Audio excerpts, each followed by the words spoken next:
La foule était déjà là quand ils l'ont amené. Ils s'étaient rassemblés bien avant l'aube. Ils se pressaient contre les barrières de fer qui bordaient la place publique de Waldenmoor. Leur souffle s'élevait en petits nuages dans l'air froid du matin.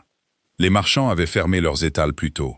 Les enfants étaient assis sur les épaules de leur père pour voir par-dessus les têtes des adultes. La place de pierre, assez grande pour contenir 1 millier de personnes serrées les unes contre les autres, était pleine avant même l'ouverture des portes du palais. Personne ne voulait manquer ça. Sera Voss avait 19 ans. Elle était la fille du général Aldrich Voss. Il avait été condamné 43 jours plus tôt pour le crime le plus grave qu'un homme puisse commettre à Waldenmoor. Il avait ouvert les portes est du royaume à l'ennemi pendant le raid de la vallée d'Ashvin. 62 soldats étaient morts cette nuit-là.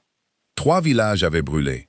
La reconstruction de la frontière avait pris 2 ans, et le général Voss, qui avait commandé les armées du royaume pendant 16 ans, qui avait été décoré 4 fois par 2 rois différents, qui avait mangé à la table royale plus de fois que la plupart des seigneurs ne pouvaient le compter. Il avait fait ça pour de l'or. C'est ce que la cour avait décidé. C'est ce que les preuves avaient montré. C'est ce que le seigneur Fioron, le chef du conseil royal, avait présenté en détail pendant 9 jours de procédure officielle. Le général avait été exécuté il y a 3 semaines. Sa fille n'avait été accusée d'aucun crime. Elle était ici à cause d'une pétition qu'elle avait déposée. Elle s'était présentée devant la cour royale 12 jours après la condamnation de son père. Elle avait dit au seigneur assemblé que les preuves contre lui étaient fausses. Elle l'avait dit simplement, sans pleurer, sans élever la voix. Elle avait dit qu'elle pouvait le prouver. Elle avait dit qu'elle avait besoin de temps et d'un accès aux archives de la garnison sud. Et elle avait nommé 3 hommes qu'elle croyait responsables d'avoir monté le dossier contre son père. 2 de ces 3 hommes siégeaient au Conseil royal. La cour avait délibéré pendant 4 heures. Puis elle l'avait accusé de sédition. C'était la diffusion délibérée de fausses informations pour saper l'autorité de la justice royale. La peine était la même que pour la trahison. Elle avait passé 40 jours dans la prison du palais. Maintenant, elle était là. Le roi Caelan-Drath se tenait à l'avant de l'estrade surélevée. Elle avait été construite à l'extrémité nord de la place. Il avait 31 ans. Il était grand, avec des cheveux sombres coupés courts. Il possédait cette immobilité que les hommes puissants apprennent à porter comme une armure. Il était roi depuis 6 ans. Il avait ordonné 17 exécutions. Il avait lu lui-même le décret pour chacune d'entre elles. Il croyait, et l'avait dit publiquement plus d'une fois, qu'un dirigeant qui ne peut pas regarder ce qu'il ordonne ne mérite pas de l'ordonner. Il tenait le décret maintenant. Le parchemin était lourd. Le sceau en bas était le sien. Il ne regardait pas le parchemin. Il regardait la jeune fille. Elle est entrée sur la place entre 2 gardes, et la foule s'est tue dès qu'ils l'ont vue. Pas parce qu'elle avait l'air effrayante, mais parce qu'elle n'avait pas l'air d'avoir peur. Ses mains étaient liées devant elle avec une corde, mais elle marchait les épaules droites et le menton haut. Ses yeux parcouraient la foule comme ceux d'un professeur parcourt une salle de classe. Elle ne cherchait rien. Elle voyait simplement. Elle portait la simple robe grise qu'on donnait aux prisonniers pour les procédures publiques. Ses cheveux sombres étaient lâchés sur ses épaules. Elle était plus mince qu'il y a 40 jours. Tout le monde pouvait le voir. Mais elle n'était pas brisée. C'était ça le plus frappant. Caelan s'était déjà tenu sur cette estrade. Il avait vu des gens entrer sur cette place. Et il savait ce que 40 jours dans une cellule de prison faisaient à une personne. Il connaissait la manière particulière dont une personne bougeait. Quand elle avait passé ces 40 jours à comprendre qu'elle n'allait pas y survivre. Il y avait une certaine qualité à cela. Une sorte de résignation qui se logeait dans les épaules, dans les yeux, dans la façon dont les pieds se déplaçaient sur la pierre. Sarah Voss n'avait pas ça. Elle a marché jusqu'au centre de la place. Elle s'est tenue là, et elle l'a regardé. Pas la foule, pas les gardes, pas le sol, lui. Caelan avait été regardé par des milliers de personnes, en des milliers d'occasions. Des seigneurs qui voulaient quelque chose. Des généraux qui n'étaient pas d'accord avec lui. Des ennemis qui le haïssaient. Des femmes qui l'admiraient. Des pétitionnaires, des suppliants, des rivaux, des amis. Il connaissait tous les types de regards qu'une personne pouvait adresser à un roi. Il ne connaissait pas celui-ci. Ce n'était pas de la haine. Il s'était attendu à de la haine et il l'aurait comprise. Une jeune fille dont le père avait été exécuté, qui était elle-même sur le point d'être exécutée, regardant l'homme qui avait ordonné les 2. La haine aurait eu du sens. Elle aurait été nette et lisible, et il aurait pu la mettre de côté. Ce n'était pas ça. C'était plutôt comme si elle attendait qu'il comprenne quelque chose. Comme si elle attendait depuis longtemps et qu'elle attendait toujours. Et elle n'était pas sûre qu'il y arriverait à temps. Et elle avait fait la paix avec cette possibilité. Il a baissé les yeux sur le décret. Il l'a lu. Sa voix était stable et claire sur toute la place, comme toujours. Il a lu l'accusation. Il a lu la décision de la cour. Il a lu la sentence. Les mots lui étaient familiers. Il avait lu des mots comme ceux-là de nombreuses fois auparavant. C'était le langage de la loi, propre et précis. Ils se sont déplacés sur la place et se sont posés sur la foule comme une nappe d'eau froide. Quand il a fini, il a levé les yeux. Elle le regardait toujours. Un des gardes s'est avancé pour prendre son bras et l'a guidé vers le billot. Elle s'est laissée guider. Et tandis qu'elle bougeait, ses lèvres ont bougé, une fois, brièvement. Elle a dit quelque chose. Il était à 30 pieds de distance. Il y avait du bruit dans la foule, le mouvement d'un millier de corps. Un enfant pleurait quelque part vers le fond. Le vent des montagnes, qui traversait toujours la place le matin. Il ne pouvait pas l'entendre. Il a regardé ses lèvres bouger et il n'a pas pu lire les mots. Il n'a pas arrêté la procédure. Il s'est dit plus tard qu'il n'y avait rien à arrêter, qu'un prisonnier parlant au moment de la sentence n'était pas inhabituel, que les mots étaient probablement ce qu'ils étaient toujours. Une déclaration d'innocence, un dernier appel, une prière. Qu'il avait un devoir envers la cour et envers les 62 soldats morts dans la vallée d'Ashvin, et envers le royaume qui attendait de son roi qu'il porte le poids des décisions difficiles sans broncher. Il s'est dit ces choses. Il a cru à la plupart d'entre elles. Il a continué à croire à la plupart d'entre elles pendant 3 jours. Puis les témoignages ont commencé. Les 4 soldats postés le plus près du centre de la place ce matin-là ont été interrogés séparément. C'était la procédure standard pour toute exécution impliquant une accusation de sédition.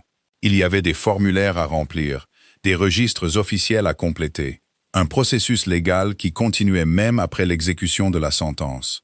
Les entretiens ont été menés par un jeune greffier nommé Owen. Il avait 22 ans et était très méticuleux. Il a apporté ses notes à l'archiviste en chef le lendemain matin. Il avait un petit pli entre les sourcils, qui n'était pas là la veille. Les 4 soldats n'étaient pas d'accord sur ce qu'elle avait dit. 2 d'entre eux pensaient qu'elle avait prononcé le nom du roi. L'un d'eux était certain qu'elle avait prononcé le nom d'un enfant. Il a dit que ça sonnait comme si elle parlait à quelqu'un qui n'était pas là. Quelqu'un de petit, quelqu'un qu'elle laissait derrière elle. Le 4e soldat, une femme nommée Bess, qui était dans la garde royale depuis 11 ans, a dit qu'elle avait entendu des chiffres. Une sorte de séquence. Elle ne pouvait pas la reconstituer, mais elle était sûre que c'était des chiffres. Owen a présenté ces divergences à l'archiviste, qui les a présentées au secrétaire de la cour, qui les a présentées au seigneur Farren. Le seigneur Farren a lu les notes. Il les a pliées en 2. Il a dit au secrétaire de la cour de les classer avec les registres d'exécution standards et de marquer l'affaire comme close. Le secrétaire de la cour ne l'a pas fait immédiatement. Il a tenu les notes pliées dans ses mains un moment. Il se tenait dans le couloir devant le bureau du seigneur Farren. Il écoutait le bruit du vent contre les fenêtres du palais. Puis il est allé à son propre bureau et a fait une copie des notes avant de classer les originaux. Il ne savait pas pourquoi il avait fait cette copie. Il l'a mise au fond d'un tiroir verrouillé et est retourné travailler.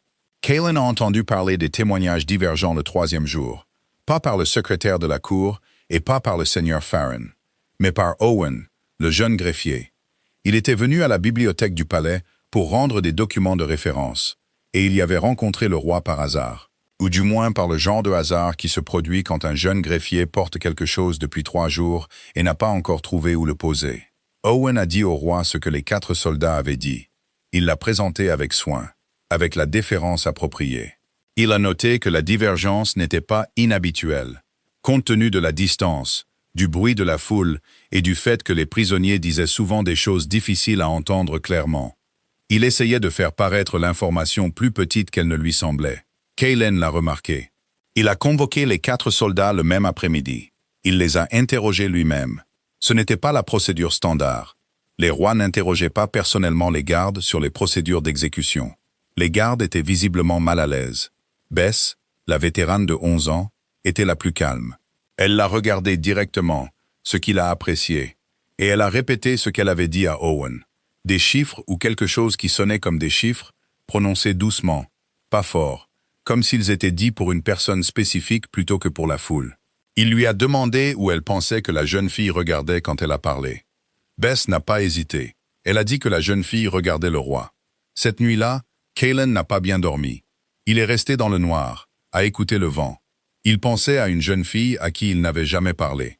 Elle le regardait depuis le centre de la place publique et disait quelque chose qu'il n'avait pas entendu. Il a pensé à son père, le général Aldrich Voss. Il avait servi 2 rois avant lui. Il s'était tenu dans ce palais, avait mangé à cette table. On lui avait confié plus de responsabilités que presque tout autre homme du royaume. Il a pensé aux 9 jours de procédure et aux preuves que le seigneur Farren avait présentées, et à la décision unanime du Conseil. Il a pensé aux 2 noms que Serra Voss avait prononcés à la cour avant d'être accusé de sédition. 2 des 3 noms qu'elle avait accusés étaient au Conseil royal. Il n'avait pas enquêté sur cette affirmation. La cour l'avait jugée séditieuse, ce qui signifiait qu'elle était légalement classée comme une information délibérément fausse, destinée à saper l'autorité royale. Enquêter dessus aurait été la traiter comme crédible, ce que la cour avait spécifiquement jugé qu'elle n'était pas. Il est resté dans le noir à penser à cette distinction. Le 4e matin, il a demandé au secrétaire de la cour de lui apporter le dossier complet de la comparution de Serra Voss devant la cour. Chaque mot qu'elle avait prononcé, les questions qui avaient été posées, les réponses qu'elle avait données. Le secrétaire de la cour l'a apporté en moins d'1 heure. Cailan l'a lu 2 fois. Elle avait été très précise, pas émotive, pas désordonnée, pas l'improvisation désespérée de quelqu'un qui invente des choses dans la panique. Elle avait nommé des dates, elle avait nommé des lieux. Elle avait fait référence à une correspondance qui, selon elle, existait entre les 2 membres du Conseil et un intermédiaire. Elle était stockée dans un endroit spécifique des archives de la garnison sud. Elle avait demandé 4 jours pour récupérer et présenter les preuves. Elle avait dit que si les preuves n'étaient pas là, elle retirerait ses accusations et accepterait les conséquences décidées par la Cour. La Cour avait délibéré pendant 4 heures et l'avait accusée de sédition. Cailan a posé le dossier. Il a regardé par la fenêtre la place publique, qui était vide maintenant. Elle avait été nettoyée par les jardiniers du palais. Les barrières enlevées, l'estrade démontée et rangée. On aurait dit que rien ne s'y était passé. Elle avait l'air comme d'habitude. Une place large, grise et ordinaire, avec la chaîne de montagnes visible au loin par-dessus les toits de la ville. Il a pensé à l'endroit spécifique qu'elle avait nommé dans la garnison sud. Il a pensé aux 2 membres du conseil qu'elle avait accusés. Il s'est dit qu'il était prudent. Il s'est dit qu'agir sur les affirmations non vérifiées d'une prisonnière condamnée était exactement le genre de choses qui déstabilisait les royaumes, qui permettait au chagrin et à la colère d'être utilisés comme des armes contre les institutions qui maintenaient tout en place. Il avait une responsabilité envers ces institutions. Il avait une responsabilité envers la vérité qui avait déjà été établie par un tribunal. Il s'est dit tout cela. Il a convoqué le seigneur Farren dans son bureau cet après-midi-là. Le seigneur Farren est venu, comme toujours, avec une expression calme et un dossier de papier, et l'assurance facile d'un homme qui croyait comprendre comment le pouvoir se déplaçait dans une pièce. Il avait 57 ans, les cheveux gris, et était toujours impeccablement vêtu. Il avait siégé au Conseil royal pendant 14 ans, sous 3 administrations. Il était, à bien des égards, le conseiller le plus expérimenté du royaume. Il s'est assis en face de Cailan, a posé le dossier sur la table et a attendu. Cailan l'a interrogé sur la garnison sud.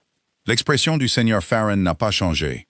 Il a dit que c'était une installation militaire de routine, à 3 jours de cheval au sud-est, principalement utilisée pour le stockage et comme point de transit pour les patrouilles de l'Est. Il a dit qu'elle avait été inspectée pendant l'enquête sur le général Voss et que rien d'inhabituel n'avait été trouvé. Cailan a demandé qui avait mené l'inspection. Le seigneur Farren a dit qu'elle avait été faite par le commandant de la garnison et examinée par le secrétaire d'enquête du conseil. Cailan a demandé s'il y avait des registres de l'inspection. Le seigneur Farren a dit « Bien sûr » et a proposé de faire livrer des copies le lendemain matin. Ils ont parlé pendant encore 20 minutes d'autres sujets. Un accord commercial avec les provinces du Nord. Un conflit entre 2 familles frontalières qui s'envenimaient. Cela nécessiterait une intervention formelle. Ils ont aussi parlé de la prochaine évaluation des réserves de céréales du royaume. C'était une conversation normale. Le seigneur Farren était serviable et informé, comme toujours. Il est parti avec la même assurance facile avec laquelle il était arrivé. Cailan l'a regardé partir. Il est resté seul dans son bureau pendant un long moment après cela. Puis il a envoyé un message privé par un coursier en qui il avait personnellement confiance. Il l'a envoyé au commandant de la garnison sud.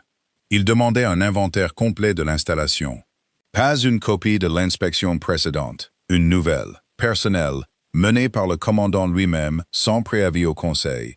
Il a demandé une section spécifique, l'aile de stockage nord, les murs intérieurs, toutes les caractéristiques structurelles ajoutées au cours des 4 dernières années. Il a demandé le rapport dans les 6 jours. Il ne l'a pas dit au seigneur Farren. Il ne l'a dit à personne. Il est allé à son repas du soir et s'est assis en bout de la longue table. Il a écouté son conseil discuter du conflit des familles frontalières. Et il a regardé le seigneur Farren manger, boire et parler avec l'autorité facile d'un homme qui n'avait rien à craindre. Et il a pensé à une jeune fille qui s'était tenue devant un tribunal. Elle avait nommé 2 noms et avait été accusée de sédition. Et il a pensé à ce que cela signifierait si elle avait eu raison. Le rapport sur les céréales a été évoqué pendant le repas. Le seigneur Farren a commenté que les réserves de l'Ouest semblaient solides. Le grand intendant Drake, assis à la gauche de Kalen, a acquiescé. Il a ajouté que la frontière ait montré une reprise qui dépassait les projections d'il y a 2 ans. Kalen a écouté. Il a mangé. Il a dit les choses appropriées aux moments appropriés. Il était très doué pour ça. 6 ans de règne l'avaient rendu excellent pour garder plus d'une chose à l'esprit, tout en semblant n'en garder qu'une. Il a tenu bon jusqu'à la fin du repas et la dispersion du conseil. Et il est retourné seul dans ses appartements privés. Puis il s'est tenu à la fenêtre au-dessus de la place publique. Il a regardé la pierre grise et propre, et il n'a pas détourné le regard pendant un long moment. Il a pensé au visage de la jeune fille. Il a pensé à la façon dont elle n'avait pas eu peur. Il a pensé au fait qu'il ne savait toujours pas ce qu'elle avait dit. Dehors, les montagnes étaient sombres contre un ciel qui commençait à se remplir d'étoiles. La ville devenait silencieuse en dessous de lui. Comme chaque soir, des lanternes s'allumaient aux fenêtres. Le bruit des derniers marchands rentrant leurs étals. L'aboiement lointain d'un chien quelque part dans les quartiers inférieurs. C'était un son avec lequel il avait grandi. C'était le son d'une ville qui se sentait en sécurité. Il espérait qu'elle avait raison. Il n'en était plus tout à fait sûr. 3 jours passèrent avant que le premier rapport ne lui parvienne d'une direction inattendue. Il ne venait pas de la garnison sud. Ce coursier était encore à 4 jours de route, mais d'un administrateur frontalier nommé Cole. Il était en poste dans la ville de Maron's Crossing. Elle se trouvait à la jonction de 2 routes commerciales, à la lisière nord-est du royaume. Cole était un homme prudent, du genre à rédiger ses rapports d'une main ferme et à ne jamais utiliser de langage dramatique. Son message tenait en 3 phrases. Les villes de Harwick, Headland et Pate n'avaient pas soumis leur recensement hebdomadaire. C'était la première fois en 11 ans. Aucune explication n'avait été fournie. Aucun messager n'avait été envoyé pour expliquer le retard. Kalen l'a lu une fois et l'a mis de côté. Le lendemain matin, un deuxième message est arrivé d'un autre administrateur, posté plus à l'ouest. La ville de Bracelo avait refusé d'envoyer sa dîme mensuelle de céréales. L'administrateur avait envoyé un coursier pour s'enquérir. Le coursier était revenu avec un message verbal. La dîme serait retardée. Aucune raison n'avait été donnée pour cela non plus. C'était de petites choses. Individuellement, c'était le genre de friction administrative qui se produisait dans n'importe quel grand royaume. Des retards, des malentendus, un coursier qui tombait malade en route, un greffier de ville qui oubliait la date limite. Kalen avait déjà vu tout ça. Il avait un système pour le gérer. Une chaîne de demandes de suivi qui se déplaçait à travers la hiérarchie administrative avec son propre élan régulier. Il a classé les 2 rapports et s'est rendu à sa réunion matinale avec le conseil. Le seigneur Farren était là, ainsi que le grand intendant Drake et la conseillère principale au commerce du conseil. C'était une femme nommée Gwen qui occupait ce poste depuis 9 ans. Kalen lui faisait plus confiance qu'à la plupart des gens dans la pièce. La réunion était routinière. Ils ont discuté du conflit des familles frontalières, qui avait maintenant produit une plainte formelle nécessitant une réponse royale écrite. Ils ont discuté du calendrier d'évaluation des céréales. Ils ont discuté d'une demande des provinces du Nord pour une prolongation de leur négociation d'accord commercial. Kalen a remarqué, à peu près à mi-chemin de la réunion, que le seigneur Farren n'a pas mentionné les registres de la garnison. Il avait promis de les faire livrer la veille. Kalen n'en a pas parlé non plus. La réunion s'est terminée. Le conseil est sorti. Gwen s'est attardée, comme elle le faisait parfois. Elle avait une question sur le langage de l'accord commercial qu'elle voulait clarifier avant de rédiger la réponse formelle. Ils ont parlé pendant 10 minutes. Au moment de partir, elle s'est arrêtée à la porte.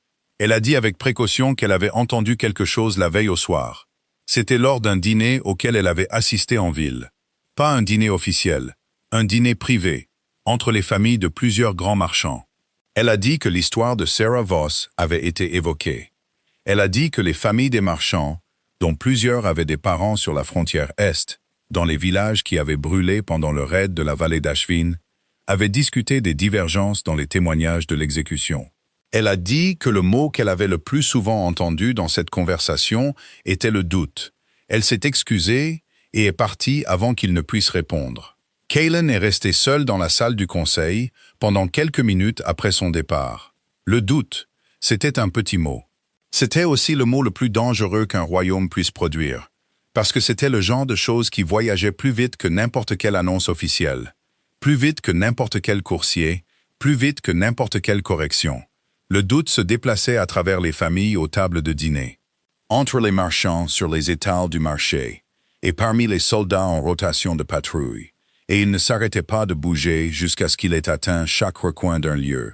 Et au moment où il y arrivait, il avait pris du poids, changé de forme, et était devenu quelque chose de plus difficile à traiter. Il a appelé son coursier privé et a envoyé un deuxième message à la garnison sud. Il a demandé que l'inventaire soit accéléré. Il a demandé au commandant d'aller personnellement dans l'aile de stockage nord le jour même. Puis, il est allé à la salle des archives. Il a demandé à l'archiviste en chef le dossier complet sur la procédure Voss. Pas les documents de synthèse qui avaient été préparés pour le conseil, mais les registres d'entrée brute, les déclarations originales des témoins, la documentation de la chaîne de possession pour chaque pièce à conviction qui avait été présentée. L'archiviste, un petit homme précis, nommé Brahm, qui travaillait dans les archives du palais depuis 30 ans, est allé chercher le dossier. Il est revenu 10 minutes plus tard. Il a dit au roi que plusieurs éléments des dossiers de preuve Voss semblaient avoir été transférés. Ils étaient dans une archive secondaire de l'LS depuis environ 2 semaines. Kaylin a demandé sur l'autorisation de qui. Brahm a dit que le formulaire de transfert mentionnait le bureau du secrétaire de la cour. Kaylin a demandé à voir le formulaire de transfert. Brahm l'a produit. La signature du secrétaire de la cour était en bas, mais l'écriture sur le reste du formulaire, la date, les numéros de dossier, le contenu listé, ne correspondait pas à l'écriture du secrétaire de la cour sur d'autres documents des archives. Kaylin a regardé les deux écritures côte à côte. Il a dit à Brahm de sécuriser l'emplacement actuel du dossier et de ne laisser personne entrer dans cette section des archives sans l'autorisation écrite personnelle du roi. Brahm a hoché la tête une fois, très légèrement. Il a dit qu'il avait anticipé quelque chose comme ça, et qu'il avait déjà noté la divergence dans son propre journal privé il y a 3 jours. Kaylin l'a regardé. Brahm a dit sans expression particulière que la jeune fille avait écrit une lettre à la cour royale. C'était pendant sa première semaine dans la cellule de prison. Il l'avait vue passer à l'enregistrement. Il l'avait consignée. Elle était adressée au conseil au complet, marquée urgente, et notée comme contenant des preuves sensibles au temps dans l'affaire de la procédure Voss. Il a dit qu'il ne savait pas si la lettre avait été livrée. Il a dit qu'il ne l'avait pas revue depuis. Kaylin est resté très immobile. Il a demandé ce que le registre d'entrée indiquait sur l'endroit où la lettre avait été envoyée. Brahm a produit le registre d'entrée. La lettre y était listée. La notation de livraison, la marque standard qui montrait quand un article avait été collecté et transmis, était vierge. La lettre avait été enregistrée. Elle n'avait jamais été livrée. Kaylin est sorti de la salle des archives, a descendu le couloir et s'est arrêtée à la fenêtre au bout du hall. Elle donnait sur la cour en contrebas.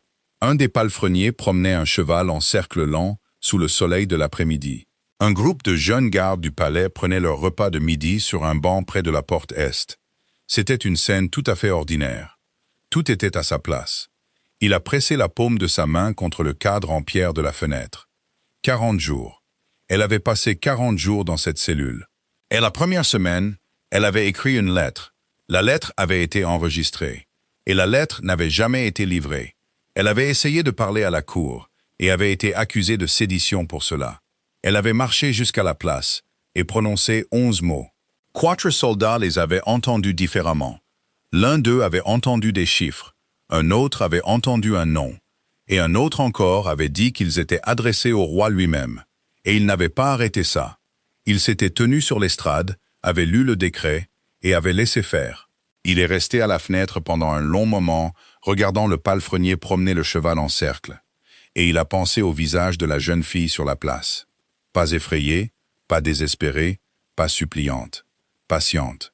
Comme quelqu'un qui avait déjà décidé que le résultat était hors de son contrôle. Et qui avait entièrement reporté son énergie sur autre chose, sur le fait de laisser quelque chose derrière elle, de s'assurer que ce qu'elle savait ne mourrait pas avec elle. Il s'est éloigné de la fenêtre et est retourné vers son bureau. Il avait 6 jours avant le retour du coursier de la garnison. Il allait les utiliser. La première chose qu'il a faite a été de localiser Owen. Le jeune greffier était dans la salle des archives au 2e étage de l'aile administrative. Il travaillait sur un arriéré de dossiers de relevés fonciers qui s'étaient accumulés pendant la période chargée de la procédure Voss.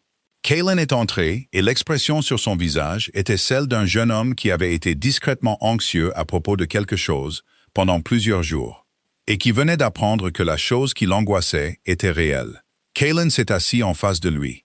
Il a demandé à Owen de lui décrire en détail la séquence exacte des événements après l'exécution, à qui il avait parlé, ce qu'on lui avait dit, ce qu'il avait fait des notes des 4 soldats. Owen l'a fait. Il était clair et précis.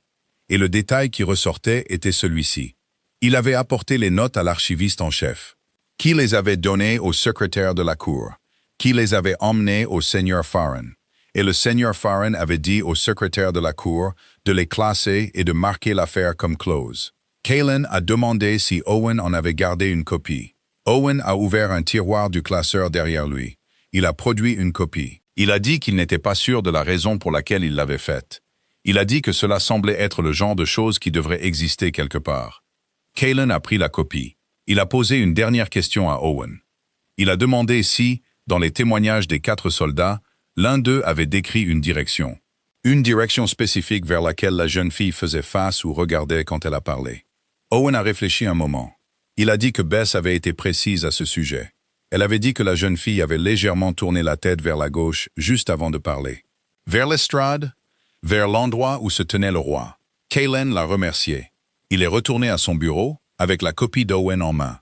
L'inventaire de la garnison était encore à 6 jours de là. La lettre était non livrée dans un registre d'entrée des archives, et la place publique était propre et vide sous sa fenêtre. Il s'est assis à son bureau et a ouvert une page blanche dans son journal personnel. Le privé, pas le registre officiel. Et il a écrit tout ce qu'il savait et tout ce qu'il soupçonnait. Et la distance entre les deux, qui était encore grande mais se réduisait, dans une direction qui lui donnait froid dans le dos. Il a écrit une ligne au bas de la page et s'est arrêté. Il l'a regardé pendant un long moment. La ligne disait « Elle a essayé de me le dire ». Il n'a rien écrit d'autre. Le coursier de la garnison est arrivé un jour plus tôt. Il est arrivé au crépuscule, le 5e jour, poussiéreux et fatigué. Il avait une lettre scellée du commandant de la garnison qu'il a remise personnellement au roi. Il a contourné le bureau d'accueil standard des coursiers, car Kalen l'avait spécifiquement arrangé dans son message original. Kalen a renvoyé tout le monde de la pièce et a brisé le sceau. Le nom du commandant était Arthur. C'était un homme pratique, un soldat de carrière. Pas quelqu'un qui utilisait les mots à la légère ou qui disait au roi des choses dont il n'était pas certain. Sa lettre faisait 4 pages. Les 3 premières pages étaient l'inventaire standard. Le décompte des fournitures, l'état de l'équipement, la liste du personnel, les notes structurelles. La 4e page était différente. Arthur était allé à l'aile de stockage nord, comme demandé l'après-midi, où il avait reçu le message du roi.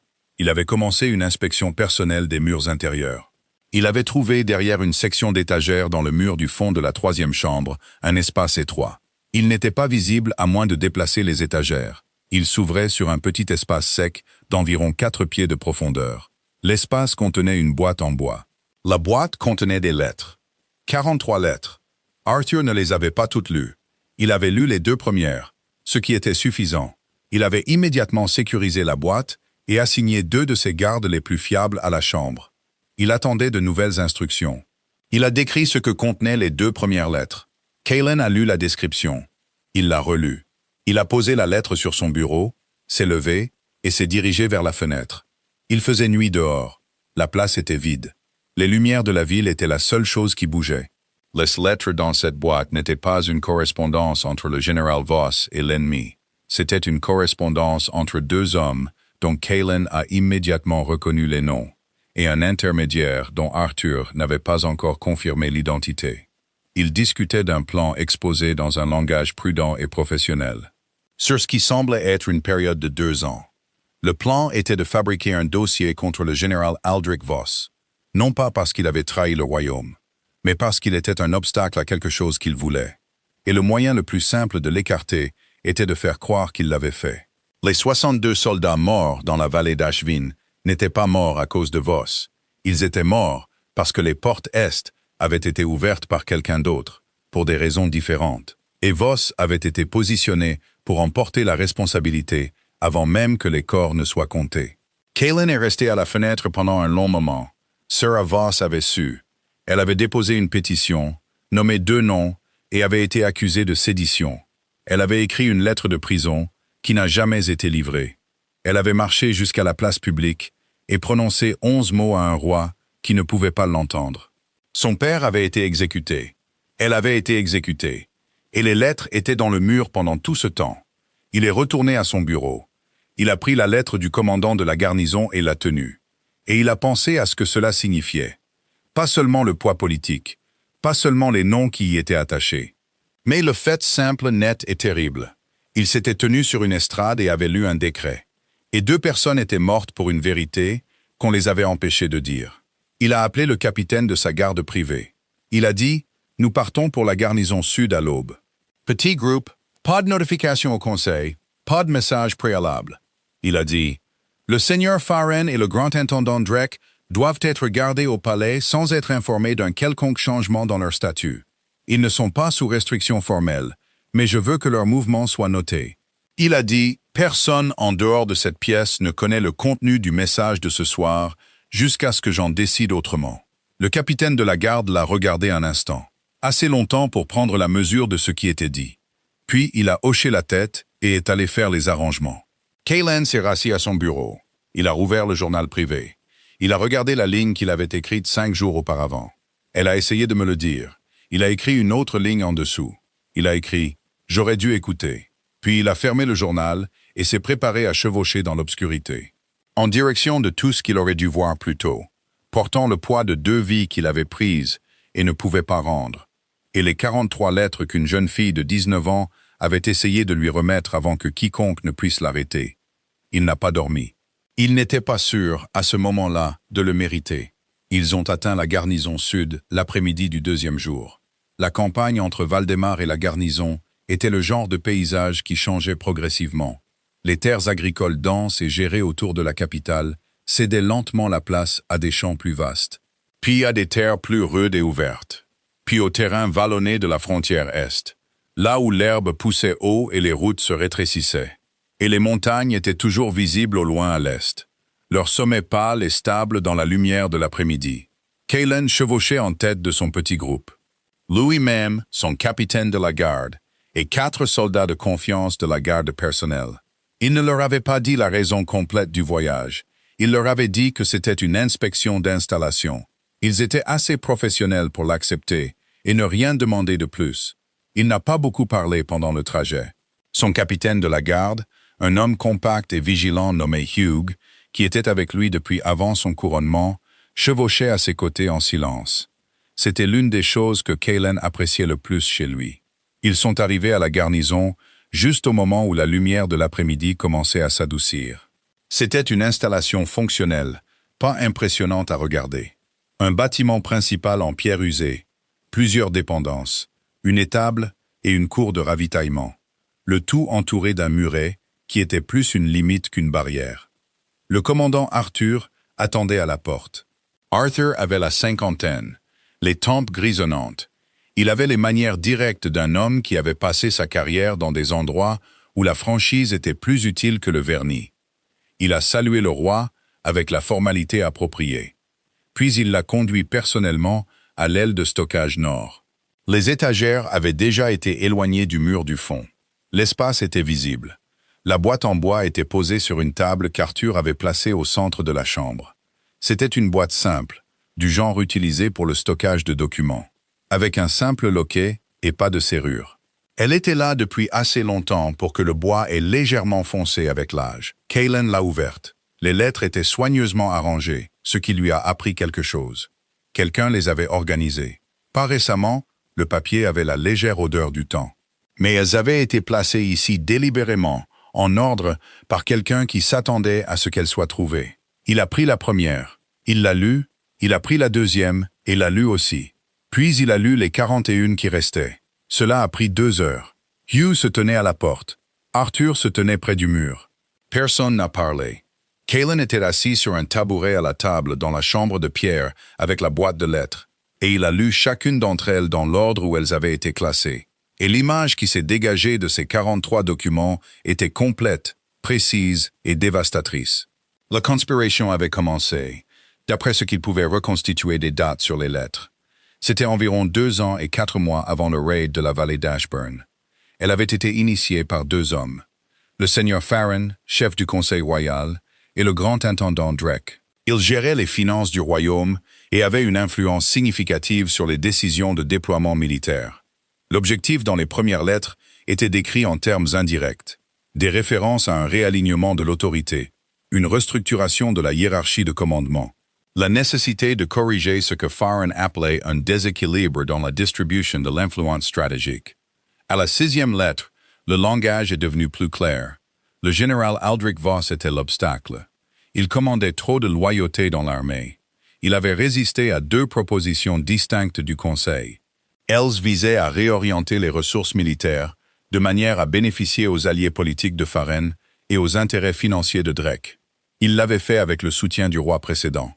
Puis, après le couronnement de Kaylen, avec ce qu'il percevait comme le soutien continu d'un roi qu'il avait servi fidèlement pendant des années.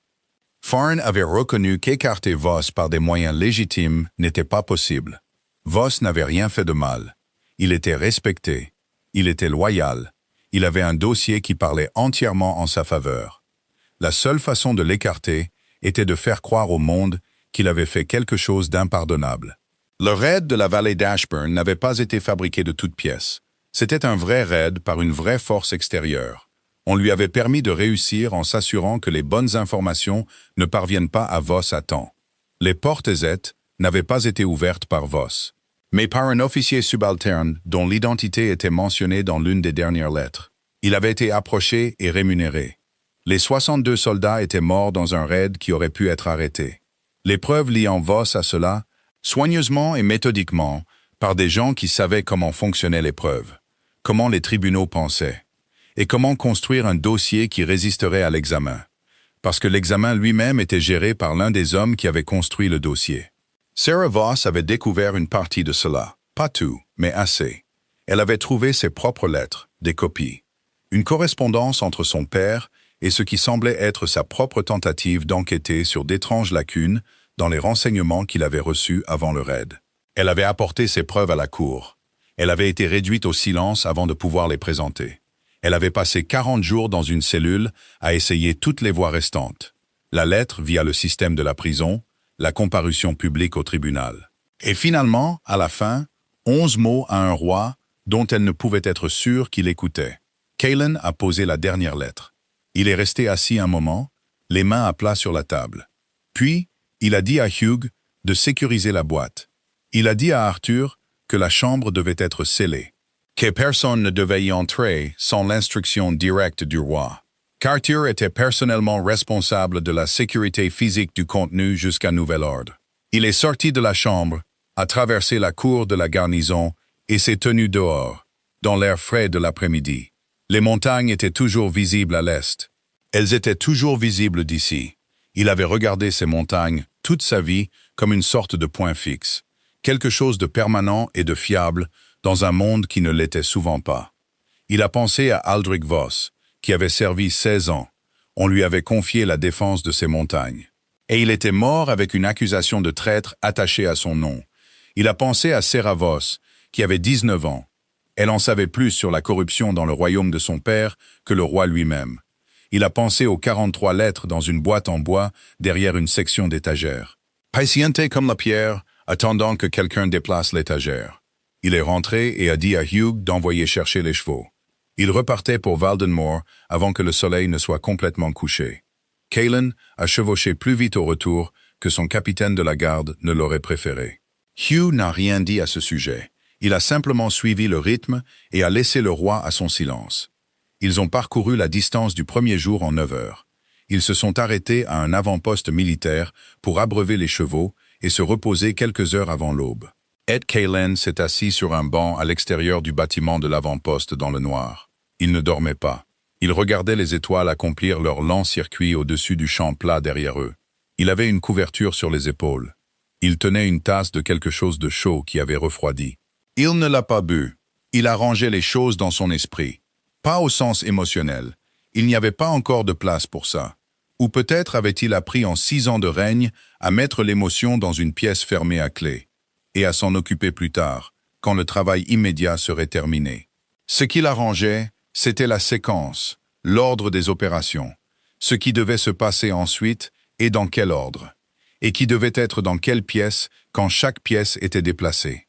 Les 2 noms, Ferron et Drake, il les avait laissés au palais sans aucune indication que quelque chose avait changé. Hugh s'en était assuré avant leur départ. Les ordres de mouvement donnés au personnel du palais avaient été présentés comme une visite d'inspection de routine, le genre qui se produisait plusieurs fois par an. Ferron n'aurait aucune raison particulière de s'inquiéter.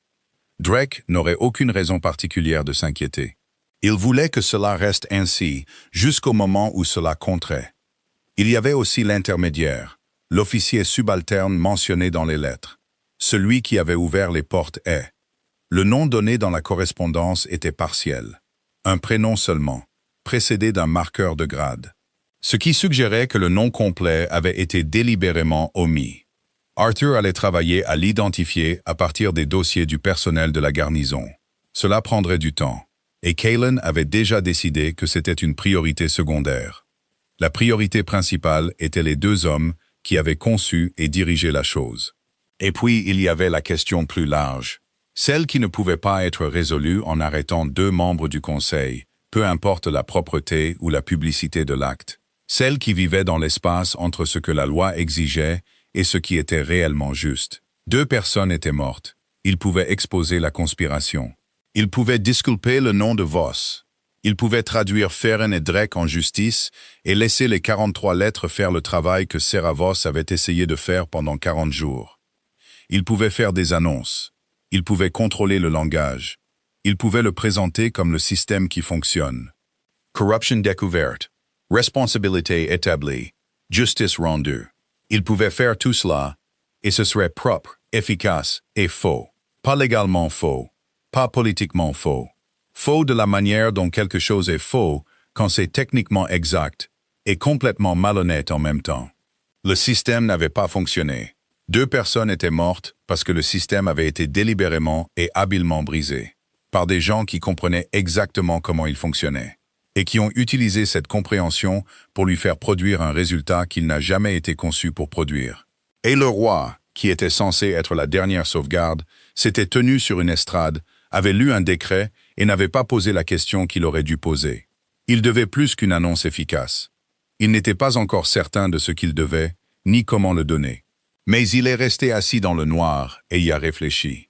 Et au moment où les étoiles avaient bougé d'1 heure de plus dans leur circuit, il avait décidé une chose avec une certitude absolue. Il n'allait pas laisser le Conseil écrire cette histoire. Il est revenu à Valdenmoor le 2e après-midi. Il avait 11 heures d'avance sur l'horaire prévu. Il est allé directement à la salle du trône. Il a fait venir le seigneur Ferron. Il a fait venir le grand intendant Drake. Ils sont arrivés ensemble, ce qui n'était pas inhabituel. Ils se déplaçaient souvent ensemble dans le palais. Une habitude de proximité que Cailen comprenait maintenant sous un jour différent. Ils sont entrés avec leur calme habituel et leur papier habituel. Ils ont pris leur position habituelle de l'autre côté de la pièce, et Cailen a attendu que la porte se ferme derrière eux. Puis il leur a dit ce qu'il avait trouvé. Il a observé leur visage. Il n'a pas apprécié. Il avait pensé qu'il pourrait, ou qu'il pourrait ressentir quelque chose de proche de la satisfaction. Mais ce ne fut pas le cas. Il les a regardés comprendre que la boîte en bois et ses 43 lettres existaient dans le monde, et qu'elles étaient maintenant en possession du roi. Et ce qu'il a ressenti n'était pas de la satisfaction, c'était quelque chose de plus proche de l'épuisement. Le calme de Drake s'est brisé en premier. Cela s'est manifesté de manière subtile. Un léger changement dans sa posture.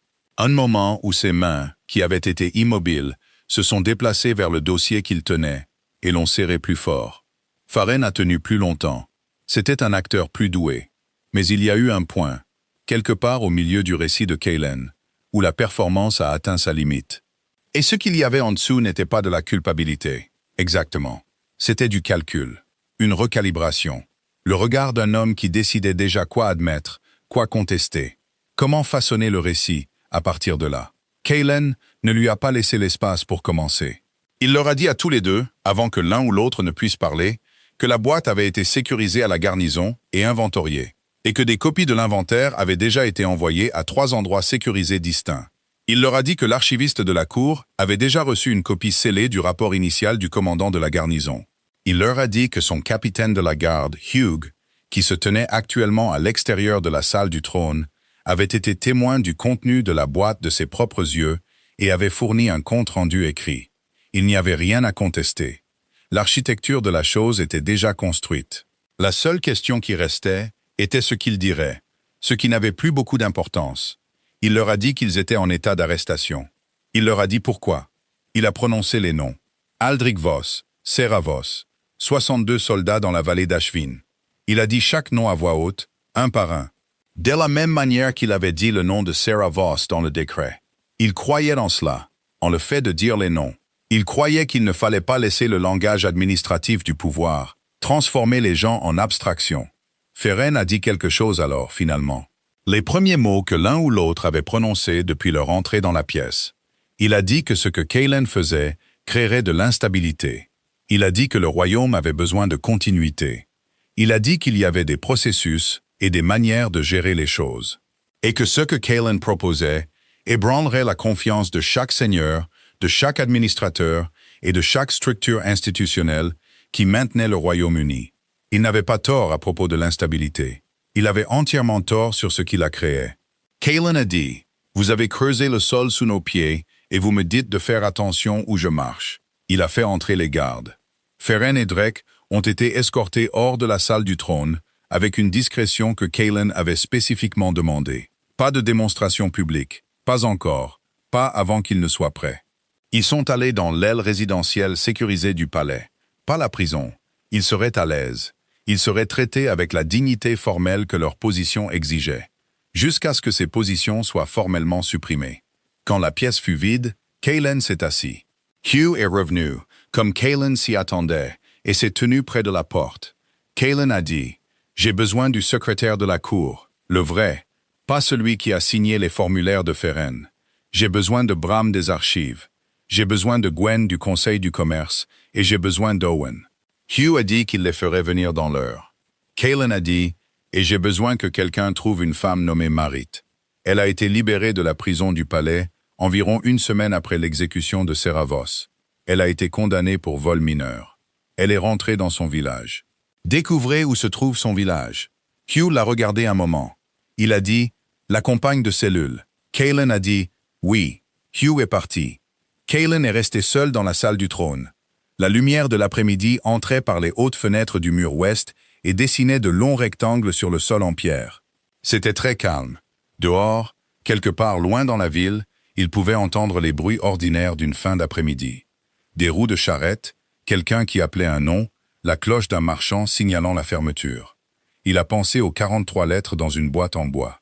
Il a pensé à une jeune fille qui avait écrit une lettre depuis une cellule de prison et ne l'avait jamais fait livrer.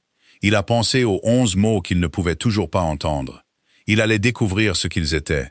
Il allait les dire à voix haute, en public, au bon endroit. Et puis il allait se tenir devant son royaume et faire la chose la plus difficile qu'un roi puisse faire. Ce n'était pas d'ordonner une exécution, de partir en guerre ou de déjouer une conspiration. C'était de dire « J'ai eu tort, voici ce que cela a coûté, et je vais tout vous raconter. » Sans le langage des rois, sans la protection de la procédure, sans le cadrage prudent qui fait passer un échec pour un système qui fonctionne. Tout. Il lui devait ça. Il le devait à son père. Il le devait aux 62 soldats de la vallée d'Ashvin. Il est resté assis dans le calme de la salle du trône, et il s'est laissé sentir le poids de tout cela pleinement. pour la première fois depuis qu'il s'était tenu à la fenêtre au-dessus de la place publique, et qu'il avait regardé une jeune fille marcher jusqu'au centre des pavés, les épaules droites, le menton haut et les yeux clairs. Pas effrayée, pas brisée, portant 11 mots qu'elle avait besoin qu'un roi entende. Il ne les avait pas entendus à temps, mais il allait les dire maintenant.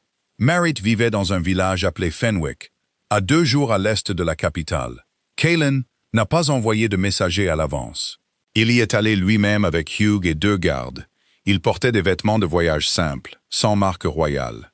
Ils sont arrivés par un matin froid et lumineux, dans le genre de calme qui n'existe que dans les petits endroits.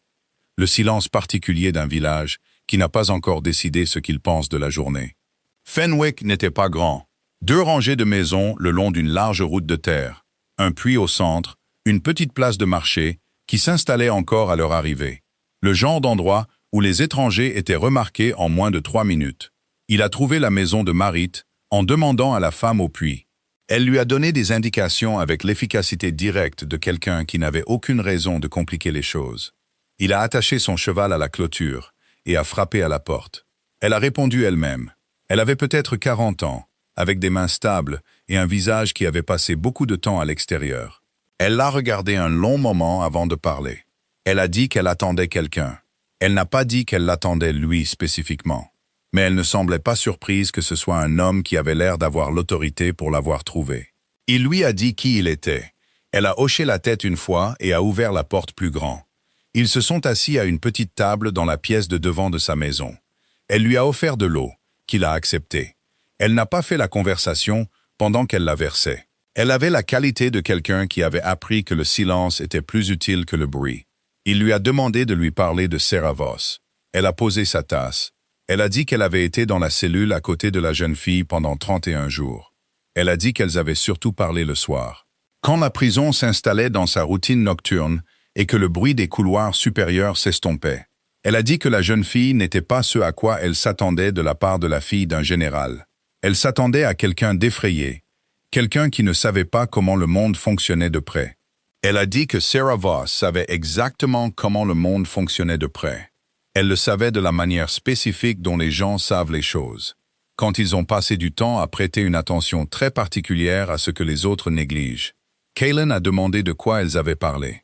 Marit a dit, surtout des lettres. Pas les lettres dans la boîte en bois. Celles-là, elle a dit que Sarah ne les avait jamais vues directement.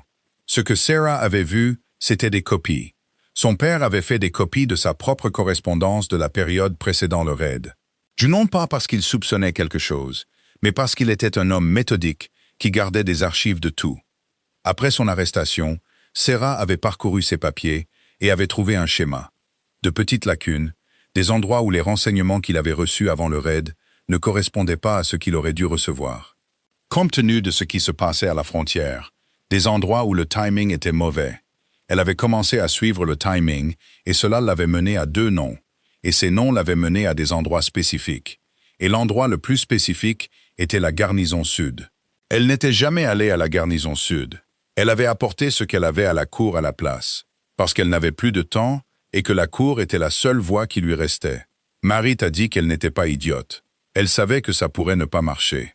Elle a dit que la première semaine, avant d'écrire la lettre, elle m'a dit qu'elle savait que les chances étaient contre elle. Elle a dit qu'elle le faisait quand même, parce que ne pas le faire n'était pas quelque chose qu'elle était capable de choisir. Kaelan a posé des questions sur la lettre. Marit a dit qu'elle était au courant de la lettre. Sarah y avait travaillé pendant 3 jours.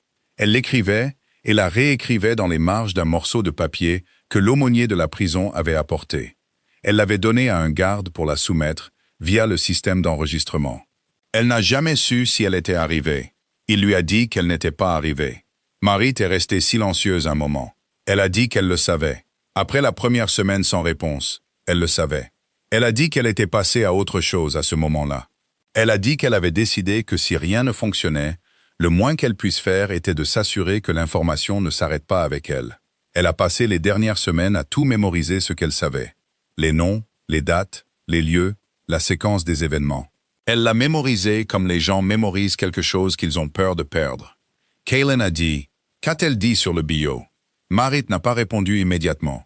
Elle l'a regardé un long moment avec le genre de franchise qui ne nécessite pas d'hostilité. Puis elle a dit Elle m'a dit ce qu'elle allait dire la nuit d'avant. Elle a dit qu'elle allait le dire au roi, parce que même s'il ne pouvait pas l'entendre sur la place, elle voulait le dire en direction de la personne qui avait besoin de l'entendre. Et les mots étaient assez spécifiques pour que si quelqu'un les écrivait, ils signifieraient quelque chose. Il a dit, quels étaient-ils? Marit a prononcé les 11 mots. Elle les a dit clairement, sans préambule, de la manière dont on dit quelque chose qui attendait d'être dit. C'était le nom de la garnison, la section du bâtiment, la description des étagères, et un dernier mot, regarde. C'était tout. Pas une malédiction, pas un dernier plaidoyer, pas une déclaration d'innocence au sens large et émotionnel. Un lieu et une instruction, propre et précis, de la manière dont quelqu'un parle quand il est certain de ne plus avoir de temps et qu'il veut laisser quelque chose d'assez spécifique pour être trouvé. Kaylin est restée assise avec ça un moment. Elle avait su que la boîte en bois serait là. Elle l'avait su ou l'avait fortement cru, parce qu'elle connaissait l'enquête de son père, parce qu'elle avait suivi le même fil, parce qu'elle était méthodique comme il l'avait été, et elle l'avait retracé jusqu'au même endroit. Elle avait compris que si l'information était là, elle lui survivrait. Elle avait marché jusqu'à la place et l'avait désigné. Il ne l'avait pas entendu.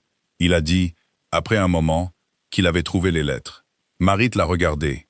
Elle a dit, « Je pensais bien que vous les aviez trouvées, pour que vous soyez ici. » Il a dit, « Je les ai trouvées trop tard. » Elle a dit, « Oui. » Elle ne l'a pas adouci.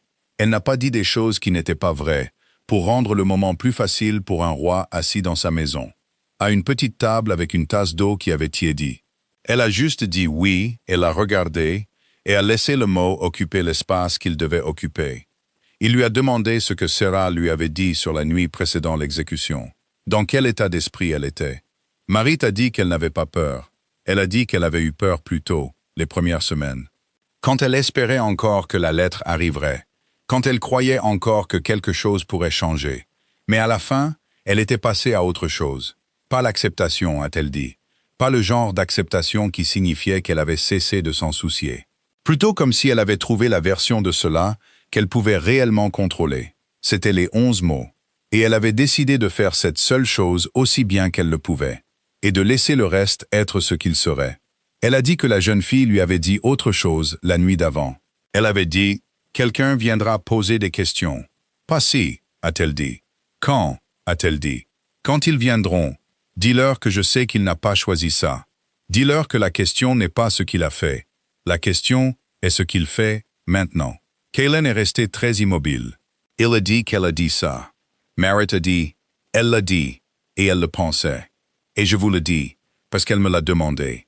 Et je me dis que si quelqu'un a mérité que ses dernières volontés soient exécutées, c'est bien une jeune fille qui est allée à sa mort, en essayant de sauver une vérité qui ne lui appartenait plus.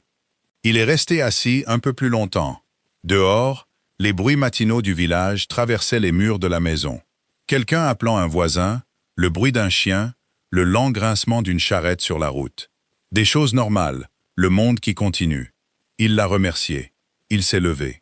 Il lui a dit qu'il avait l'intention de rendre public tout ce qu'il avait trouvé, et que son nom pourrait en faire partie si elle le voulait, parce qu'elle était témoin de faits qui comptaient. Et il ne voulait pas utiliser son témoignage à son insu. Elle y a réfléchi un moment. Elle a dit, si cela signifie que le nom de Voss signifie autre chose que ce qu'il signifie en ce moment, alors oui. Il a hoché la tête. Il a quitté Fenwick et est retourné vers la capitale avec Hugh à ses côtés. Et les 11 mots dans sa tête, et la connaissance de ce qu'il devait faire ensuite. C'était la chose dont il essayait de trouver la forme depuis le moment où il s'était tenu à la fenêtre de la salle du trône et avait regardé la place vide en contrebas. Il a chevauché la plupart du chemin en silence. Hugh a dit, à un moment de l'après-midi, que le temps allait tourner d'ici le soir. Kaylin a dit qu'il tourne. Hugh l'a regardé et n'a rien dit d'autre. La route s'est élargie à l'approche de la capitale. Les terres agricoles se sont épaissies autour d'eux. Les montagnes se sont éloignées derrière. Et les premiers toits de la périphérie de la ville sont apparus. Et Kaylin a chevauché vers eux avec le genre de résolution qui n'est pas confortable, ni propre, et qui ne ressemble pas à de la force. Mais c'est le genre qui vient non pas de la certitude, mais de la décision spécifique d'arrêter de choisir la version la plus facile d'une chose difficile. Il avait du travail à faire, il avait un nom à restaurer, il avait un royaume à affronter, et il avait 11 mots à dire à voix haute à l'endroit où ils auraient dû être entendus la première fois. Le silence à la frontière se propageait depuis 2 semaines. Cela avait commencé par des retards administratifs.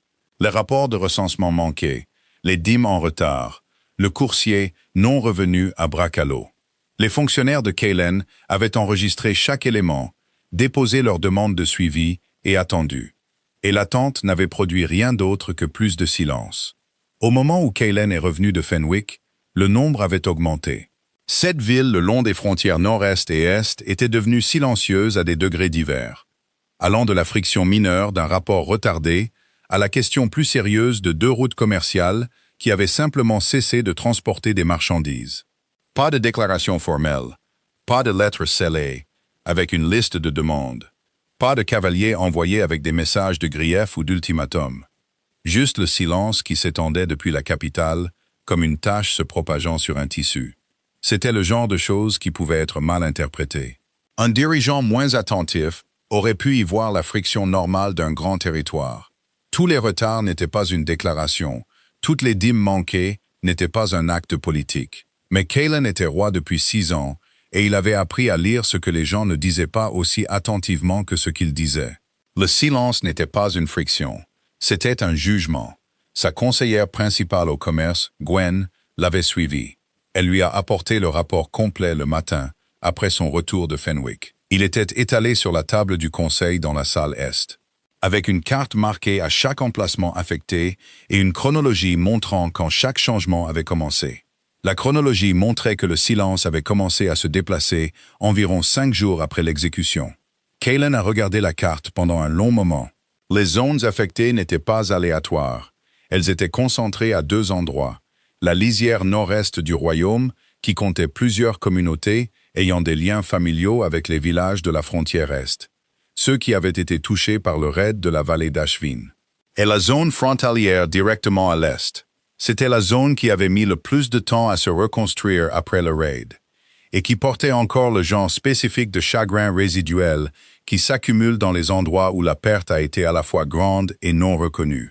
L'histoire de Serevos avait voyagé, mais pas par les canaux officiels. Personne dans ces villes n'avait reçu un compte-rendu officiel de ce qui s'était passé. Elle avait voyagé comme les choses voyagent dans les endroits qui ne font pas confiance au compte-rendu officiel. À travers les familles, les lettres entre cousins, les marchands qui étaient dans la capitale le jour de l'exécution, et qui avaient ramené ce qu'ils avaient vu dans leur village d'origine. Ce qu'ils avaient ramené était ceci. Une jeune fille était entrée sur la place publique sans peur. Elle avait dit quelque chose sur lequel personne ne pouvait s'accorder, et elle était morte pour un nom sur lequel de plus en plus de gens commençaient tranquillement à s'interroger. Pas bruyamment, pas encore. Mais l'interrogation avait lieu, et l'interrogation avait produit le silence. Et le silence était maintenant visible sur une carte étalée sur une table du conseil dans la salle est du palais. Gwen a dit avec précaution, « Les communautés ne sont pas en révolte. Il n'y a pas d'action organisée, pas de coalition formelle, pas d'opposition déclarée. Elles se retirent simplement tranquillement.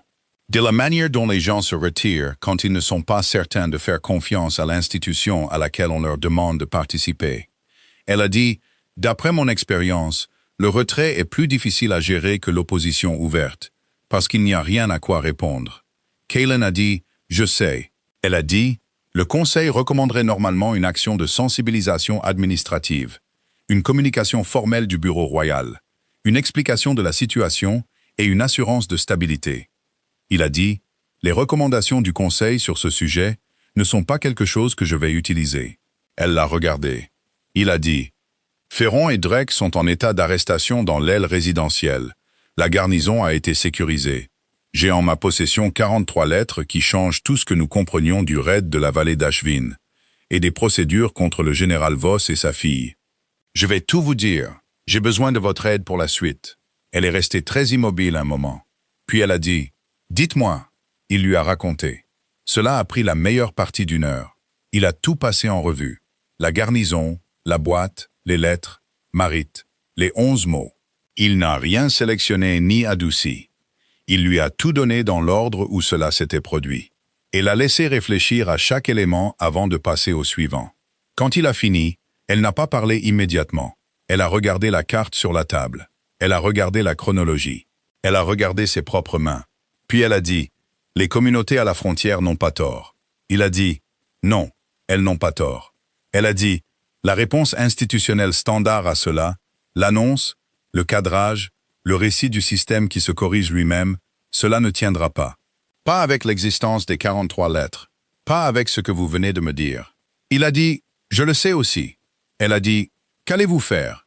Il a dit, je vais leur dire la vérité, toute la vérité, sur la place, du même endroit où j'ai lu le décret. Elle est restée silencieuse un moment, puis elle a dit, cela vous rendra très vulnérable. Il a dit, je sais. Elle a dit, les seigneurs de l'intérieur, ceux qui ne sont pas à la frontière, qui n'ont pas prêté attention au silence là-bas, ils liront un aveu public d'échec comme une invitation. Il a dit, certains d'entre eux le feront. Oui, elle a dit, et vous le faites quand même. Il a dit, je le fais quand même. Un autre silence. Puis elle a hoché la tête une fois, avec une qualité particulière de décision qu'il a reconnue. Pas de l'enthousiasme, pas un accord facile, mais le hochement de tête de quelqu'un qui a évalué une chose difficile et a conclu que c'était la bonne chose difficile à faire. Elle a dit, alors vous devez le faire correctement. La vérité mal dite est toujours mauvaise. La vérité dite sans préparation sera utilisée contre vous avant de pouvoir faire du bien. Donnez-moi 3 jours pour préparer un cadre. Le dossier juridique, les documents judiciaires, la documentation probante qui rend les 43 lettres impossibles à contester ou à recadrer. Par quiconque voudrait utiliser le chaos à ses propres fins. Il a dit, 3 jours? Elle a dit, 3 jours. Et ensuite vous pourrez dire tout ce que vous avez à dire. Et cela tiendra. Il a quitté la salle Est et a traversé les couloirs du palais en pensant à ces 3 jours. 3 jours à porter le poids de tout cela en silence. À accomplir les gestes de l'administration avec 2 membres de son conseil en état d'arrestation. Et un royaume aux confins qui devenait silencieux. Et une boîte de lettres dans une garnison à 3 jours de cheval. 3 jours à savoir ce qu'il savait et à le porter dans l'intimité temporaire d'une décision non encore annoncée. Il est allé à son bureau et s'est assis à sa table. Il a ouvert le journal privé. Il a regardé les 2 lignes au bas de la page, celle qu'il avait écrite une semaine auparavant. Elle a essayé de me le dire. J'aurais dû écouter. Il a écrit une 3e ligne. Il a écrit « Il ne suffit pas de le savoir. Je dois le dire là où on peut l'entendre. » Il a fermé le journal. Il avait 3 jours. Gwen a tenu parole. En 3 jours, elle a produit un document précis, complet et totalement dévastateur pour quiconque voudrait prétendre que la procédure Voss avait été légitime. Ce n'était pas un argument juridique au sens complexe. C'était une présentation de faits, séquencée clairement.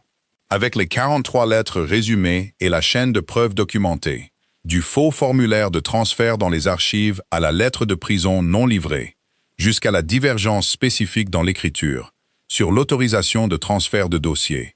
C'était le genre de document qui n'avait pas besoin de persuader qui que ce soit, parce qu'il ne demandait rien au lecteur, sauf de regarder ce qui était là. Calen a lu la version finale le matin du 4e jour. Il l'a remercié. Il est allé s'habiller. Il n'a pas porté les robes d'état formelles qu'il portait pour les décrets et les annonces officielles. Il a porté ce qu'il portait quand il chevauchait. Les vêtements simples et fonctionnels d'un homme qui avait l'intention de se tenir dehors dans le froid et de dire quelque chose de vrai. Hugh a essayé une fois, gentiment, de suggérer que les robes pourraient être appropriées compte tenu de l'occasion. Ed Calen a dit, sans méchanceté, « Les robes sont pour l'occasion où je représente l'institution. C'est l'occasion où je me représente moi-même. » Hugh n'a pas discuté. Ils ont chevauché jusqu'à la place publique. Pas en procession formelle avec des éclaireurs et un héros dégageant le chemin. Calen a traversé les rues de la ville avec Hugh et 4 gardes au rythme du trafic ordinaire. Ce qui signifiait que les gens le voyaient arriver, mais n'avaient pas le temps de s'arranger dans la formation attendue d'une apparition royale officielle. Certains l'ont interpellé. D'autres se sont simplement arrêtés et ont regardé. Une femme à un étal de marché a dit son nom, non pas comme une salutation, mais comme un constat, de la manière dont on dit un nom quand on veut être sûr de voir correctement. Il a atteint la place, il a mis pied à terre, il s'est tenu au centre de la place, pas sur l'estrade, pas à la position surélevée où les décrets étaient lus. Il s'est tenu sur la pierre plate, au même endroit où Seravos s'était tenu 47 jours auparavant. Les gens sont venus. Il n'avait pas annoncé cela formellement, mais la nouvelle s'était répandue plus vite qu'une annonce. En 20 minutes, La place se remplissait. Les marchands sont sortis de leurs étals. Les gens qui vaquaient à leurs occupations matinales ont cessé de le faire. D'autres personnes sont venues des rues environnantes, attirées par le fait que quelque chose se passait sur la place qui ne ressemblait pas à ce qui se passait habituellement sur la place. Il a attendu que la foule se soit rassemblée, puis il a commencé à parler. Il n'a pas utilisé de notes. Il a commencé par le début. Le raid de la vallée d'Ashvin, ce qui était connu, ce qui avait été dit à la cour. Il a dit qu'on avait dit à la cour des choses qui n'étaient pas vraies, et que les personnes qui avaient façonné ces choses étaient des membres de son propre conseil, et il les a nommés. Il a dit ce qu'ils avaient fait, et pourquoi ils l'avaient fait, et quelles en avaient été les conséquences. Il a prononcé le nom d'Aldrich Voss. Il a dit que le général était innocent. Il l'a dit clairement, sans réserve. Il a utilisé le langage direct des faits, pas le langage prudent des conclusions juridiques. Pas de la cour conclut où les preuves indiquent. Il était innocent. Il a prononcé le nom de Sarah Voss. Il a dit qu'elle le savait. Il a dit qu'elle avait essayé de le dire à la cour et avait été accusée de sédition. Il a dit qu'elle avait écrit une lettre de prison qui n'a jamais atteint sa destination, parce que quelqu'un s'était assuré qu'elle n'y arrive pas. Il a dit qu'elle s'était tenue sur cette place, à cet endroit exact, un matin il y a 47 jours, et qu'elle avait prononcé 11 mots à un roi qui ne pouvait pas les entendre. Il a prononcé les 11 mots. Il les a dit de la même manière que Marit les avait dit. Clairement, sans préambule, dans l'ordre que Sarah avait voulu. La garnison, la section, les étagères, regarde. La place était complètement silencieuse quand il les a dit. Il a dit, « Elle m'a laissé un lieu et une instruction. J'ai trouvé les lettres qu'elle m'avait dit de trouver. Je les ai trouvées trop tard. Ce n'est pas la description du système qui se corrige lui-même, c'est la description d'un échec, et l'échec était le mien. Et je me tiens à l'endroit où elle s'est tenue, parce que c'est l'endroit où ces mots auraient dû être entendus la première fois, et ils ne l'ont pas été. Et j'ai l'intention de les dire ici où il est resté silencieux un moment. Puis il a dit, « Les procédures formelles contre le seigneur Faren et le grand intendant Drake seront menées publiquement, avec un dossier complet disponible pour tout citoyen de ce royaume qui en fait la demande. Le nom d'Aldrich Voss sera formellement restauré à son rang dans les archives militaires. Le nom de Sarah Voss sera inscrit dans le registre officiel du royaume, avec un compte-rendu de ce qu'elle a tenté, de ce qu'elle a accompli et de ce que cela lui a coûté. » Il a dit qu'il ne demandait pas leur pardon. Il a dit que ce n'était pas une chose qu'un roi pouvait demander à son peuple comme si c'était une dette à régler. Il a dit que ce qu'il faisait, c'était prendre un engagement, que les 43 lettres et tout ce qui s'y rattachait seraient traités comme le début d'une manière différente de faire les choses. Pas comme un embarras à gérer. Il a dit, « J'étais son roi. Elle avait besoin que je l'entende et je ne l'ai pas fait. Je ne peux pas rendre ce que cela a coûté. Mais je peux m'assurer que ce royaume n'oublie pas ce qu'il a appris du prix qu'elle a payé pour dire la vérité. » Il a cessé de parler. La place est restée silencieuse un moment. Puis, de quelque part près du milieu de la foule, une femme s'est avancée.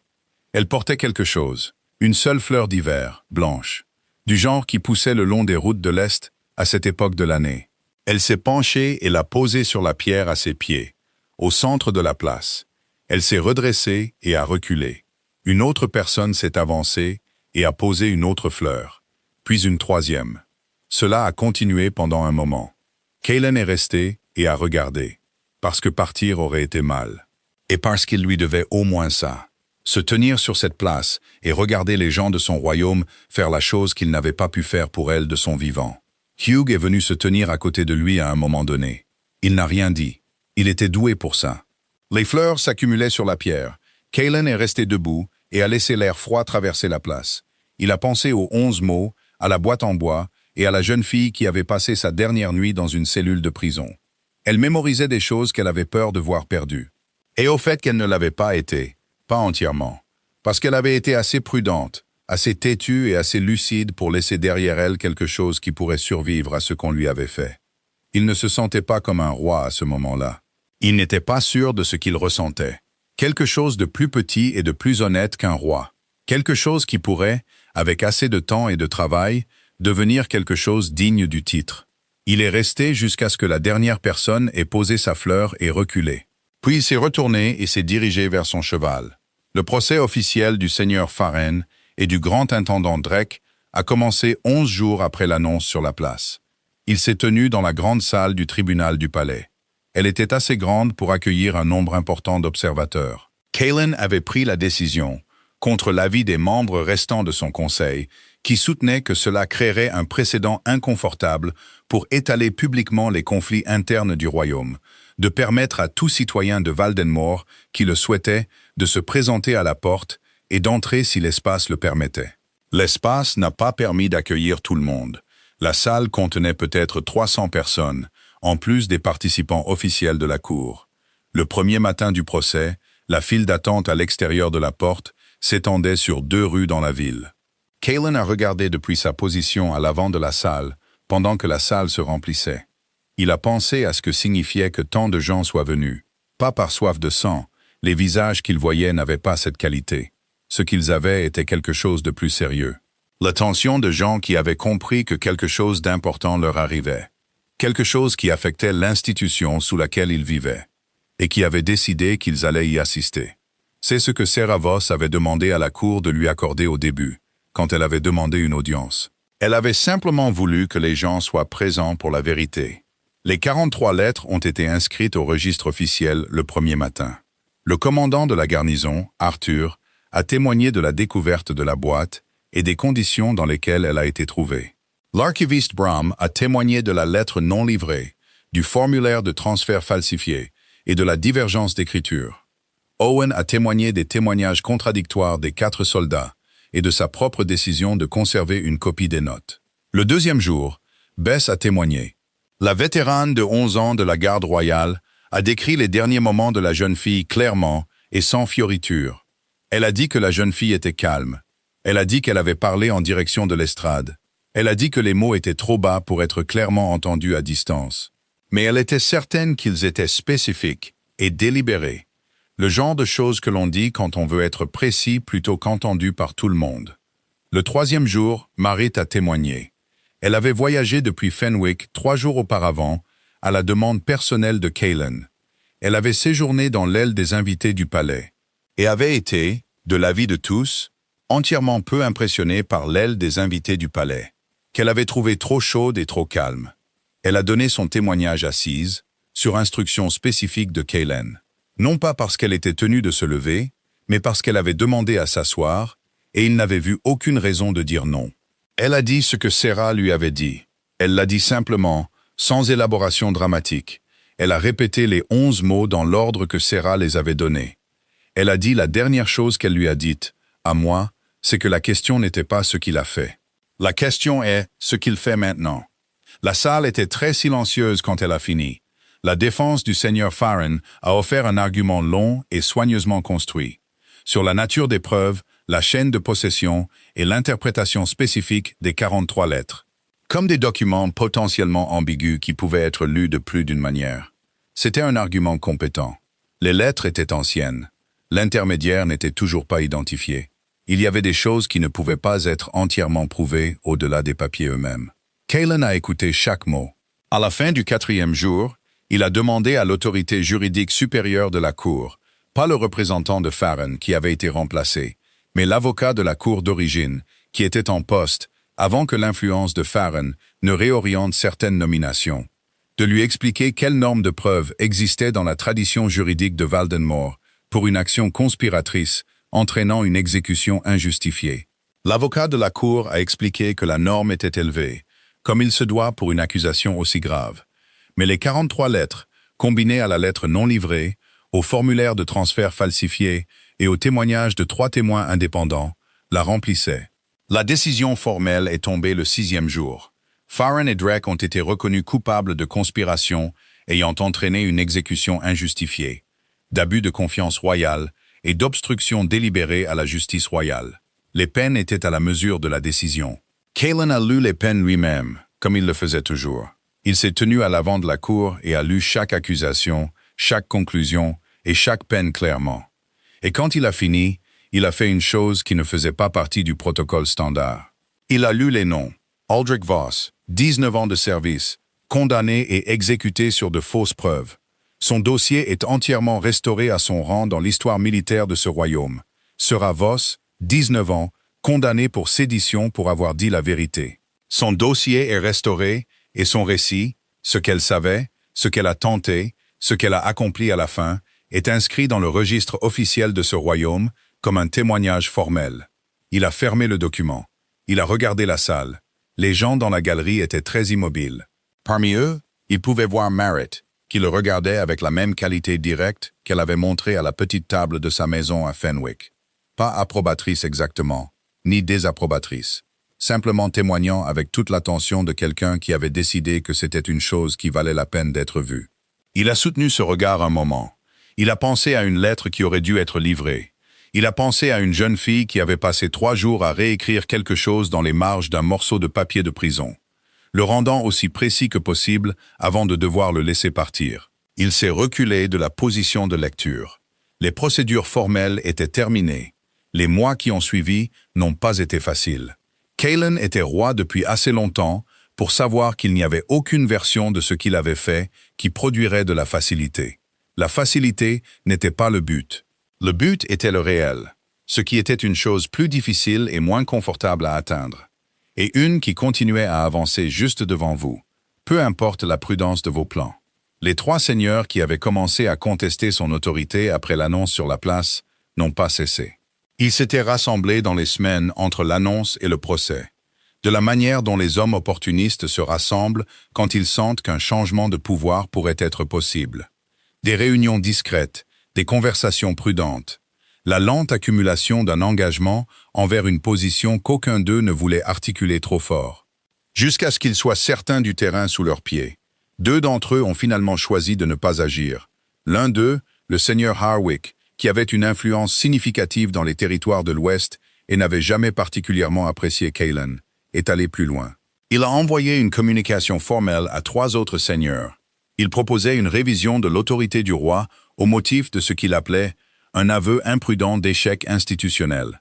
Cailen a reçu une copie de cette communication dans les 48 heures suivant son envoi, d'une source de confiance dans l'administration de l'Ouest. Il l'a lu attentivement.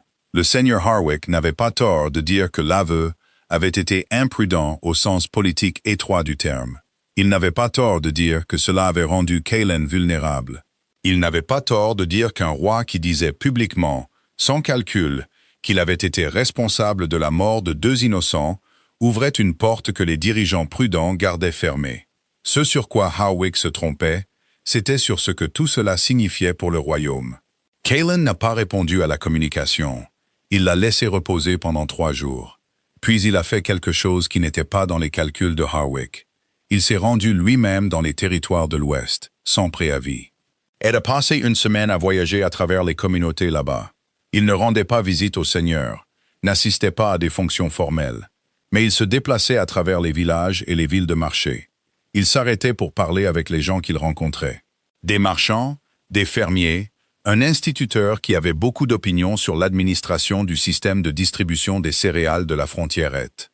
Un soldat à la retraite qui avait servi sous Aldrich Voss 20 ans auparavant et voulait en parler pendant un temps considérable.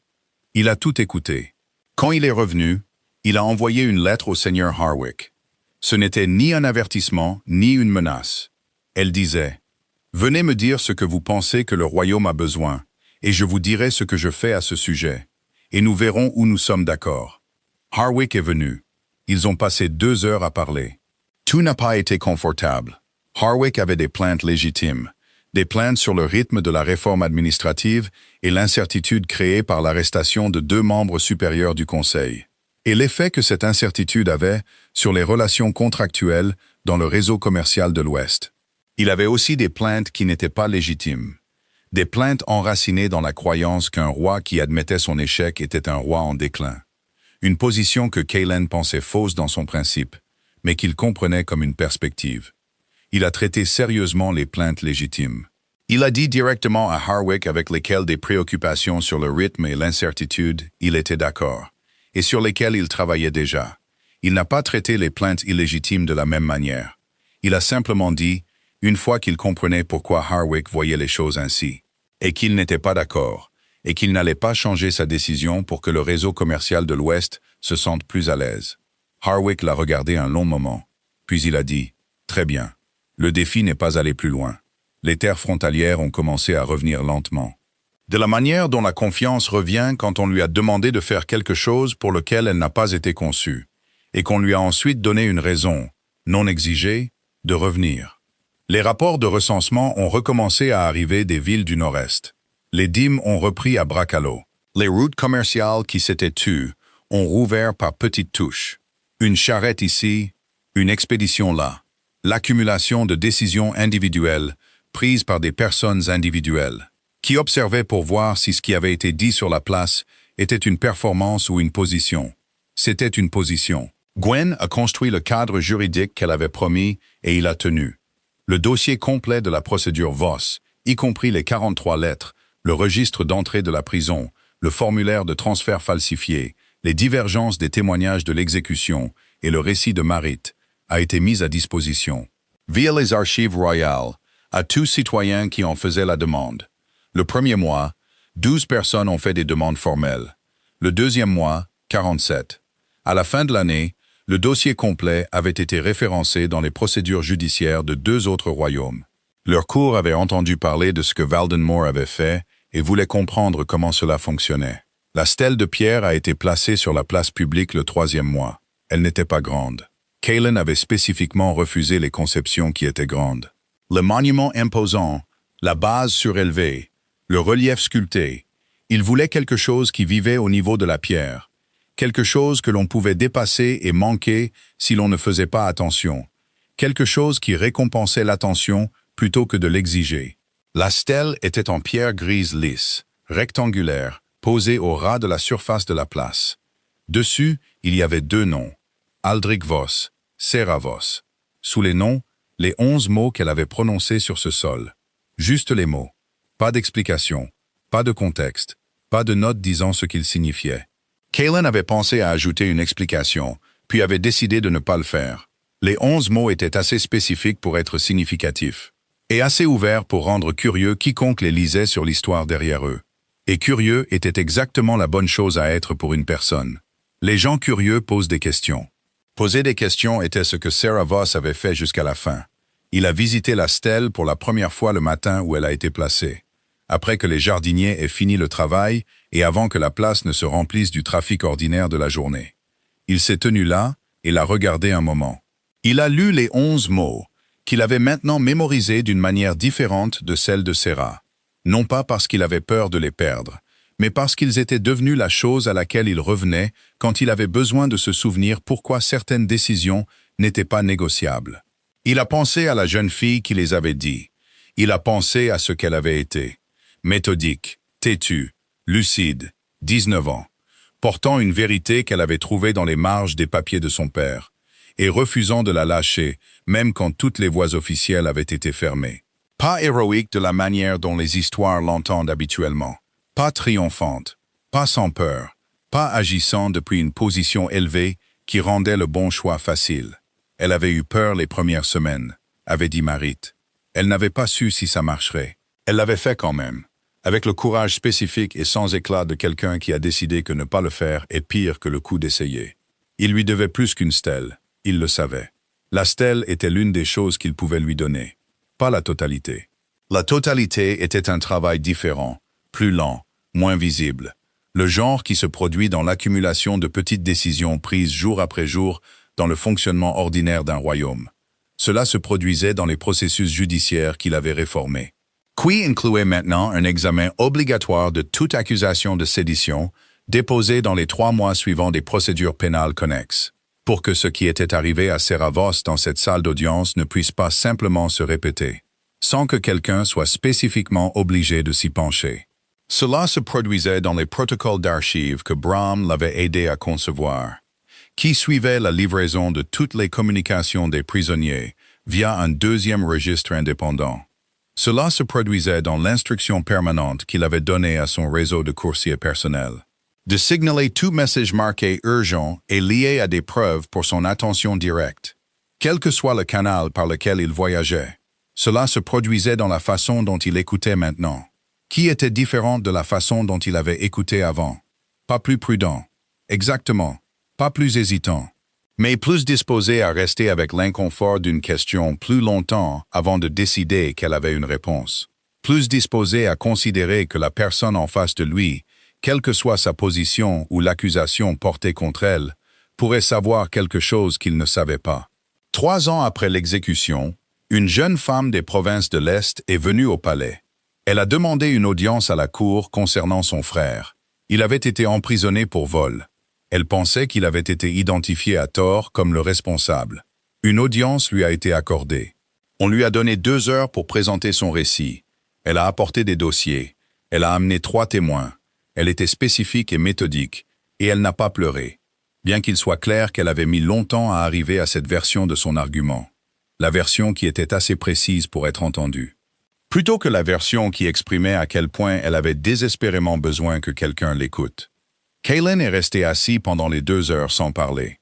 Quand elle a fini, il lui a posé 3 questions. Les questions portaient sur la chronologie de l'identification, la chaîne de possession des preuves, et si elle avait des documents prouvant où son frère se trouvait réellement la nuit en question. Elle avait tout.